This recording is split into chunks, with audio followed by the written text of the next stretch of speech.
ధ్యానం చేస్తూ 2 భాగాలు ముగించుకొని ఈ దినం 3వ భాగంలోనికి నా వాయిస్ ఎందుకు వినపడుతుంది కదమ్మా 3వ భాగంలోనికి వెళ్తా ఉన్నాం. అందులో మొదటి అధ్యాయము మొదటి 5 వచనాలకి ఒక పేరు పెట్టడం జరిగింది. ఏంటి ఆ పేరు అంటే నిరాశతో ప్రయాణమయ్యారు. ఎక్కడి నుంచి అమ్మా? యూదా బెత్లెహేము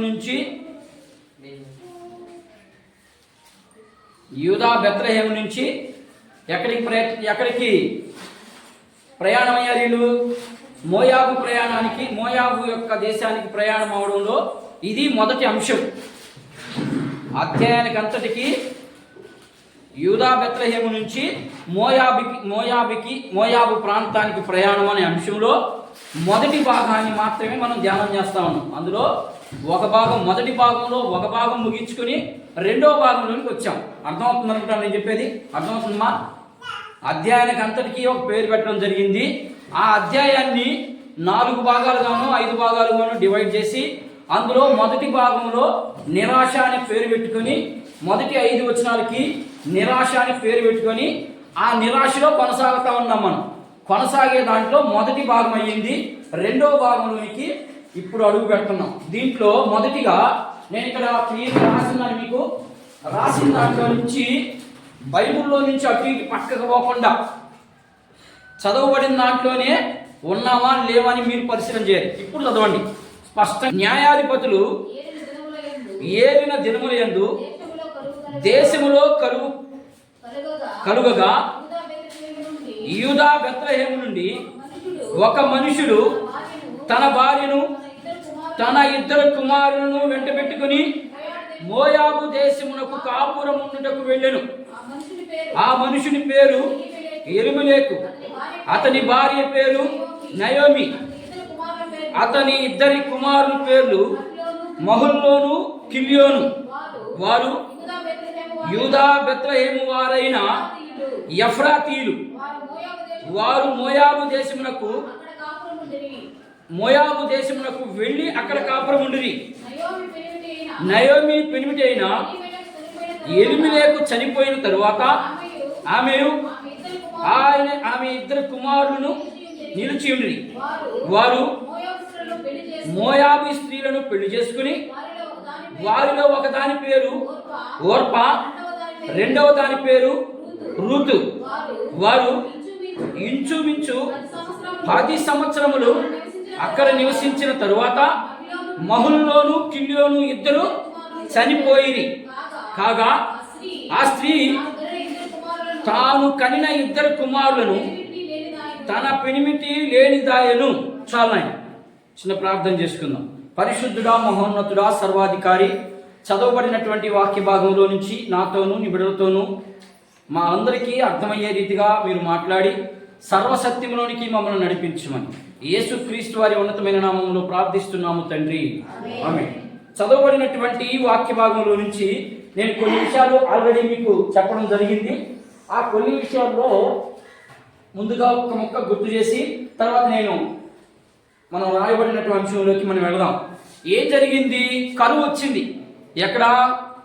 యూదా బెత్లెహేము అనే ప్రాంతంలో. ఇది ఆల్రెడీ చెప్పాను ఆయన, మీరు రాసుకోవద్దు దాన్ని. నేను ఆల్రెడీ చెప్పిన దాన్ని మీకు జ్ఞాపకం చేస్తా ఉన్నాను. యూదా బెత్లెహేము అనే ప్రాంతంలో అంటే దేవుని ప్రజలు నివసిస్తున్నటువంటి భూభాగంలో వాళ్ళకి కరువు వచ్చింది. కరువు వచ్చిన తర్వాత ఆ కరువులో వాళ్ళు ఉండలేక వాళ్ళు దేవుని ప్రజలు నివసిస్తున్నటువంటి భూభాగం లేదా దేవుని ప్రజలు నివసిస్తున్నటువంటి ప్రాంతానికి కరువు వచ్చింది. దేవుడే వారికి ఇచ్చినటువంటి ప్రాంతం అది, అయినా కూడా వాళ్ళకి కరువు వచ్చింది. కారణం ఏంటయ్యా అంటే చాలా విషయాలు మనం చూసుకున్నాం. ఇది ముందు వారంలో జరిగినటువంటి భాగం. దాంట్లో నుంచి మనం ఇప్పుడు లోపలికి వెళ్తున్నాం. సర్వసాధారణంగా దేవుడు ఇదిగో పలాని ప్రాంతానికి వెళ్ళు అని చెప్పి అక్కడికి పంపించిన తర్వాత కరువు వస్తుందా, దేవుని ప్రజలకి ఏదైనా తక్కువగా ఉంటుందా ఎక్కువగా ఉంటుందా అనే దాన్ని మనము విశ్లేషణ చేద్దాం. చాలా మంది ఇప్పుడు దేవుని దగ్గరికి వచ్చి నాకు ఆశీర్వాదాలు రావట్లేదు, లేదు నేను మంచి బ్రతకలేకపోతున్నాను అని అనుకుంటా ఉన్నారు. ఇప్పుడు దీంట్లో నుంచి మనం నేర్చుకునే దానికే దేవుడు ఈ వాక్య భాగాన్ని మనకు అక్కడ సమకూర్చిపెట్టాడు. దేవుని దగ్గరికి వచ్చినటువంటి మనుషులుగా, విశ్వాసులుగా, దేవుని ప్రజలు, మనకంటే ముందున్నటువంటి మన పితరులు, ఆల్రెడీ దేవునితో కూడా నడిచినటువంటి ప్రజలు, దేవునితో కూడా ఉన్నటువంటి ప్రజలకే కరువు వచ్చింది. మరి నీకు నాకు అలాంటి కరువులో నుంచి తప్పించాలి అంటే, లేదా మన బ్రతుకులు మార్చబడాలి అంటే, నీవు ఎప్పుడైతే దేవునికి అంటుకట్టబడతావో, నీవు ఎప్పుడైతే దేవుని మాటకు లోబడతావో, అప్పుడు మాత్రమే నీకు ఇవన్నీ అనుకూలించబడతాయి అనే పాఠం నేర్పించేదానికి ఈ ఋతు గ్రంథాన్ని ఇక్కడ పెట్టాడు. జాగ్రత్తగా వినండి. అర్థమైందా? దేవుని ప్రజలకి కరువు వస్తుందా? దేవుడే మన దగ్గర ఉంటే కరువు రాకూడదు కదా. దేవుడే కదా అబ్రహామును పంపించింది. మరి ఆ ప్రాంతం అంతా కరువు ఎందుకు వచ్చింది అనే విషయాన్ని మనం ఆల్రెడీ ధ్యానం చేసాం. మరలా మీకు జ్ఞాపకం చేస్తున్నాను. దేవుడు కొన్నిసార్లు విశ్వాసిని కానీ లేదా దేవుని ప్రజలను పడినటువంటి మనకి కొంత టెస్ట్ పెడతాడు. ఆ టెస్ట్లో మనం నెగ్గాలి అంటే ఖచ్చితంగా దారిని పోయే దరిద్రం మన ఇంటికి వస్తుంది. అర్థమైందా? అట్టబోయే రాయ మన ఇంటి మీద పడుతుంది. అర్థమైందా? మన ఇంట్లోనే అనేక మందిని ప్రేరేపిస్తుంది సాతాను. ప్రేరేపించిందా? ఎవరైనా ఉన్నారా బైబిల్ గ్రంథంలో అలా ప్రేరేపించబడిన వాళ్ళు? క్రొత్త నిబంధనలో కానీ పాత నిబంధనలో కానీ నేను చెప్పేది ఏది కూడా బయట నుంచి ఉదాహరణ తీసుకొని నేను ఉన్నది ఉన్నట్లుగానే బైబిల్లో నుంచే ఉదాహరణ ఇస్తాను మీకు. ఓకేనా? ఇలా ఎవరైనా ప్రేరేపించినట్టు ఒక రెండు మాటలు చెప్పగలరా? ఏనాయనా, సైతాను ఇంట్లోనే ప్రారంభిస్తుంది. మొదట ఎలా ప్రారంభిస్తుంది అంటే, ఈ పిల్లకి ఇంకేం పని లేదు, వీడికి ఇంకేం పని లేదు, ఇదే పని అయిపోయింది అంటది. అన్నప్పుడు నువ్వేం చేయాలా? దేవా, ఈ దురాత్మని నాశనం చేసి మనిషిని ప్రేరేపిస్తుంది ఆత్మ. ఆ ఆత్మకు మనం ఎప్పుడైతే లోబడతామో అది మనం వాడుకుంటుంది. ఎప్పుడు ఆడుకుంటుంది అది? దేవుని నియమాలు మనలో లేనప్పుడు, ఇక్కడ లేనప్పుడు. ఇక్కడ ఉంటాయి చాలా మందికి, ఇక్కడ ఉండవు. ఇక్కడ ఉండాలి, ఇక్కడ ఉండాలి. అప్పుడే ఆ రిలేషన్షిప్ బాగుంటుంది. ఇక్కడ మొదలైతేనే ఇక్కడ బయటకు వస్తుంది. అంతేనా? ఏడ బయలుదేరి ఏడకు మధ్య, ఏడ బయలుదేరి ఏడకు వస్తుంది, ఏడకు వచ్చింది ఏడకు వస్తుంది. గుర్తుపెట్టుకోండి, వాక్యమే సవిస్తూ ఉంది అట్లాగా. సరే, ఇప్పుడు మనకు నేర్పించేదానికి మాత్రమే కరువు వస్తుంది. ఇక్కడ నేను రాశాను, దేవుని ప్రజలకి కరువు వస్తుందా? ఎందుకు వస్తుంది? కారణాలు రెండు కారణాలు. ఒకటి, ఇంట్లోనే ప్రేరేపిస్తుంది. ఎవరు అట్లా ప్రేరేపించిన వాళ్ళు? ఒక కొత్త నిబంధనలు ఏమన్నా నేను పేరు చెప్పండి. ఇంట్లోనే ప్రేరేపించింది. పేతురు ప్రసంగం చేసేటప్పుడు అమ్మా వెరీ గుడ్ అట్నాలి, ఆననీయా సప్పీరా వీళ్ళిద్దరు భూమి అమ్ముకున్నారు. భూమి అమ్ముకొని దేవుని మందిరానికి ఆ రోజుల్లో, ఈ రోజుల్లో కాదు, అట్లని ఈరోజు మిమ్మల్ని మీ ఆస్తుల మీద పెట్టమని చెప్పను. అర్థమైందా? ఆ రోజుల్లో దేవుని పరిచర్య విస్తరింపబడుటకు సేవకుడు పనిచేసుకుంటాడా? వాక్యాన్ని విస్తరింపజేస్తాడా? సువార్త ప్రకటిస్తాడా? సువార్త ప్రకటించమని దేవుడు మనకి ఇచ్చింది ఆజ్ఞ. అలాంటప్పుడు నేనే సువార్త చేసుకుంటూ నేనే అన్నింటినీ చేసుకుంటే కుదరతుందా? అందుకని దేవుడు ఏం చేశాడంటే ఒక్కొక్కరిని ప్రేరేపించాడు. వాళ్ళకు ఉన్నటువంటి ఆస్తులన్నీ అమ్మి తెచ్చి పాస్టర్ల ముందు పోశారు. ఈరోజు కూడా వస్తూనే ఉన్నారు. వస్తాయి. ప్రాణమే పెట్టాడు. ప్రాణం విలువ నువ్వు కొనగలవా? కొనలేవు. నువ్వు ఎంత డబ్బు ఇచ్చినా ప్రాణాన్ని తిరిగి తీసుకురాలేవు. మరి అలాంటి వ్యక్తి నీ కోసం ప్రాణం పెడితే మరి నీ లెక్క ఏది నీ యొక్క ఉద్దేశం ఏంటి అనేది లెక్క చూస్తాడు. సరే, ఇక్కడ కరువు వచ్చింది. ఎందుకు వచ్చిందంటే వీళ్ళ మాట వినలేదు. దేవుని మాట వినక వ్యతిరేకంగా చేశారు కాబట్టి ఇక్కడ కరువు వచ్చింది. ఇది అక్కడ జరిగినటువంటి ఋతు గ్రంథంలో జరిగినటువంటి సంఘటన. అయితే ఎందుకు వచ్చిందయ్యా అంటే, నీకు నాకు కూడా ఎందుకు వస్తుందయ్యా అంటే, దేవుని మాట ధిక్కరించినప్పుడు మాత్రం ఖచ్చితంగా శ్రమ వస్తుంది. రెండోది, నీకు హెచ్చరిక. నువ్వేదైనా వైదొలుపులో ఉంటే, నువ్వు ఏదో మార్గంలో నడుస్తూ ఉంటే నీకు హెచ్చరిక కూడా ఒక శ్రమ వస్తుంది.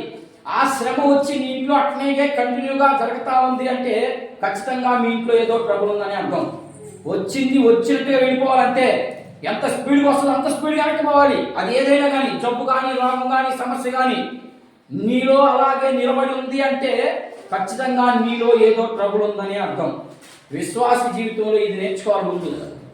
ఇది నేర్చుకోకుండా దేవుడు అర్థం కావాలి మనకి. మన ఇంట్లో నిలబడింది ఆ జబ్బు, ఆ రోగం లేదా ఆ సమస్య అంటే ఖచ్చితంగా మన కుటుంబంలో ఎవరో దేవునికి విరోధమైనటువంటి కార్యం చేస్తూ ఉన్నాడు.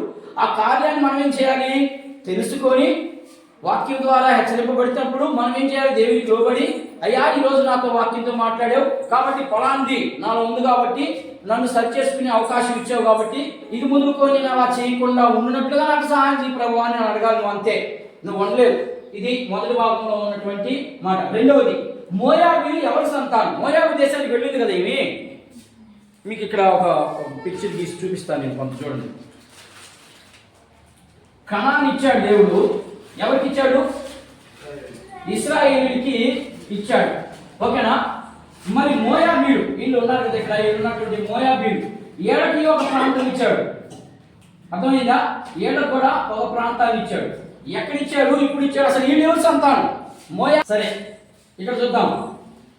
ఇక్కడ మోయాబీలు ఎవరు సంతానం? వీళ్ళు లోతుకి తన ఇద్దరు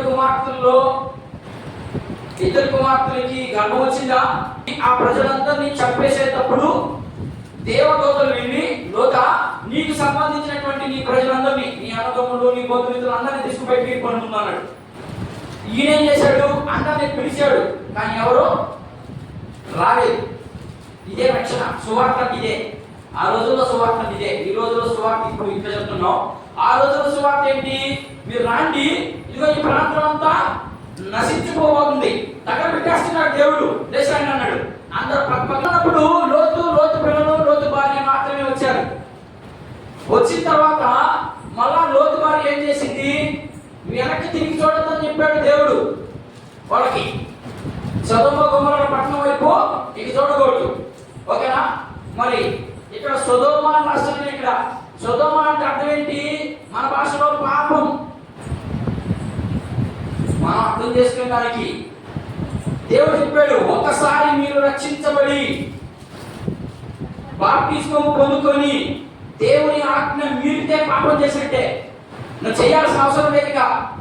నువ్వు దేవుని మాటకి, దేవుని దగ్గరకు వచ్చి బాప్తిస్మం తీసుకొని రక్షణ పొందుకున్నానని ప్రభు శరీరంలో చేయి వేస్తా, రక్తంలో చేయి వేస్తా, నువ్వు మరలా వెనక్కి లోకం వైపు వస్తున్నావు అంటే నువ్వు పాపం చేసినట్టే. నువ్వేం చేయాల్సిన అవసరం లేదు. అక్కడ నువ్వు చూస్తేనే అయిపోయింది పాపం. అర్థమైందా? ఈ పాపము గర్భము ధరించి పిల్లలు పడతారని యాకోబు పత్రికలో ఉంది. ఏంటి? చూసిన దానికే గర్భం అవుతుందంట. వాక్యము చాలా కఠినం. అది తిరిగి వచ్చి మనడు వచ్చి, నాయన నేను చంపిపోతున్నాను, నా ప్రాంతాలంతా నాశనం చేయబోతున్నాడు, మీరు వచ్చి అన్నాడు. వచ్చేటప్పుడు లోతు చెప్పాడు, నువ్వు వెనక్కి తిరిగి చూడొద్దు అన్నాడు. లోతు భార్య లోకంలో ఉన్నటువంటి ఆశను చూసి వెనక్కి తిరిగి చూసింది. ఈ రోజు కూడా ఉప్పు స్తంభంగానే ఉంది. జరిగింది ఎప్పుడో. ఈ రోజు లోతు తన ఇద్దరు కుమార్తెలు, భార్య వచ్చింది.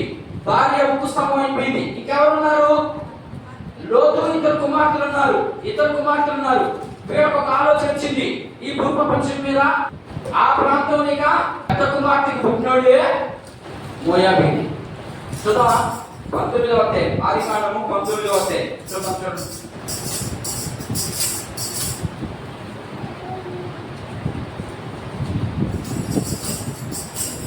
ఆదికాండము 19వ అధ్యాయము 37వ వాక్యాన్ని ఒకసారి చూడండి, ఒకసారి గమనించండి.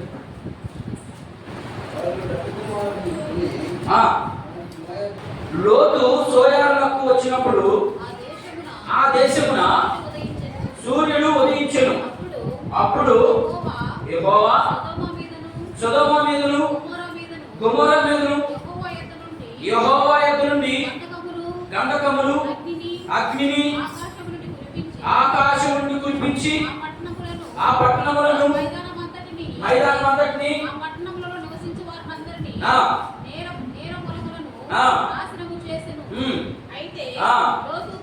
లోతు భార్య వెనుక నుండి తిరిగి చూచి ఉప్పు స్తంభమాయెను. తెల్లవారినప్పుడు అబ్రాహాము లేచి తాను యెహోవా సన్నిధిని నిలిచిన చోటకి వచ్చి 30 అదంతా మీ చదువుకోవాలి. ఇంటికి వెళ్ళిన తర్వాత లోతు సోయారులో నివసించుటకు భయపడి తన ఇద్దరు కుమార్తెలతో కూడా సోయారు నుండి పోయి పర్వతమందు నివసించెను. అతడును అతని ఇద్దరు కుమార్తెలను అట్లుండగా ఇదంతా మీరు చదువుకోండి ఆయన, మీరు ఇంటికి వెళ్ళి చదువుకోండి. ఏం జరిగింది అక్కడ అంటే, మన తండ్రి ముసలివాడు, ఇంకెవరు లేరు కాబట్టి మనకు సంతానం కావాలి కాబట్టి మనం కొంత ప్రయాణం వేసుకొని వాళ్ళ ఇద్దరిలో పోయిన తర్వాత వాళ్ళకే పుట్టినటువంటి 37 చదువు, 37 చదువు, అదే 37 వారిలో 36 చదువున్నాయి. అలాగే లోతు యొక్క 2 కుమారులు తన తండ్రి వలన గర్భవతులైరి, వారిలో పెద్దదాని కుమారునికి కని వానికి మోయాబు అని పేరు పెట్టు. అతడు నేటి వరకు మోయాబీలకు మూల పురుషుడుగా ఇచ్చెను. దొరికిందా? ఎవరికి మోయాబీలు అంటే లోతుకి పెద్ద కుమార్తెకి మాత్రమే పుట్టినటువంటి వారు. మళ్ళీ ఇంకా రెండవది ఉంది, దానికి ఇంకో గుంపు ఉంది. మొదటి పెద్దదాని కుమారులు మాత్రమే ఈ మోయాబీ స్త్రీలు. వీళ్ళు చాలా అందగత్తులు, చాలా సూర్యులు, యుద్ధానికి లోతు తమ్ముడు యొక్క కొడుకులు. ఇప్పుడు అబ్రహాంకి ఏమవుతారు వీళ్ళు?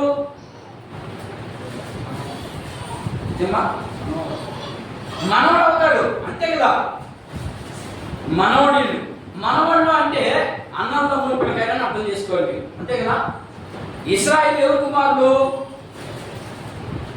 ఇశ్రాయేలీయులు ఎవరి కుమారులు? యాకోబు సంతానం, ఓకేనా. యాకోబుకి లోతు ఏమవుతాడు?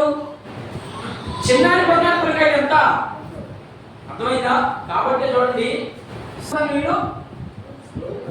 లోతు సంతానం, ఓకేనా. లోతు సంతానంలో పెద్దదాని కుమారులు అనేది మాత్రం గుర్తుపెట్టుకోనండి, ఓకేనా. అర్థమైందా? ఇకపోతే నువ్వు ఋతు గ్రంథం తీసి పెట్టుకోండి. నేను ఒకరు ఋతు గ్రంథం తీసి ఒకరు నేను చెప్పేది మాత్రమే చదవండి.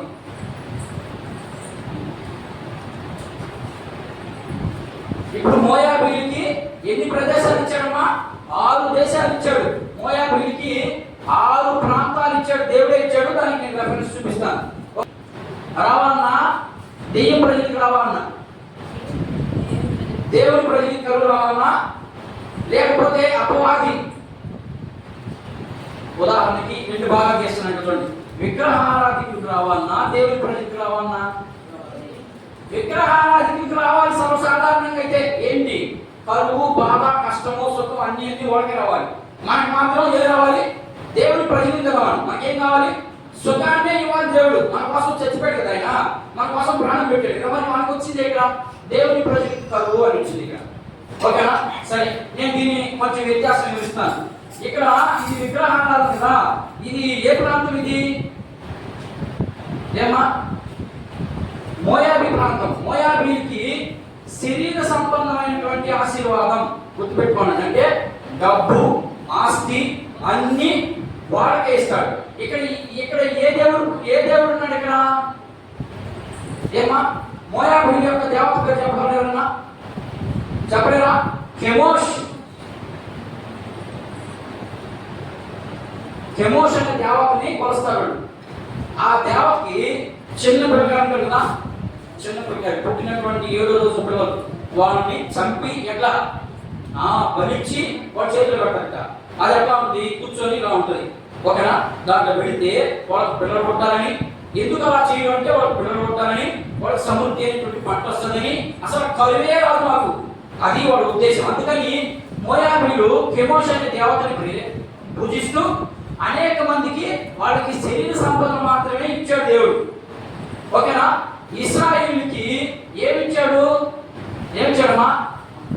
ఆత్మ సంబంధమైనటువంటి ఆశీర్వాదాలు. అంటే పరలోక రాజ్యం మనకి. ఇది శారీరకంగా సంతోషంగా ఉంటుంది కానీ రేపు నిత్య నరకాగ్నికి వెళ్తారు వీళ్ళంతా. మనం మాత్రం శారీరకంగా బాధపడుతుంటాం కానీ ఆత్మ మాత్రం దేవుడితో పడుతుంది అనేది ఉద్దేశం. అయిపోయినా మోయాబీలో నుంచి ఏమేమి నేర్చుకున్నాం మనకు అర్థమైంది. సరే, ఇంకా ముందుకు వెళ్తాను. ఇప్పుడు ఇద్దరి మీద సూర్యుడు ప్రకాశించాలి, అవును కదా. ఇప్పుడు దేవుని ప్రజల మీద ప్రకాశించే గొడవ ఏ ప్రజల, అంతే కదా. చూద్దాం, చూద్దాం. ఇద్దరు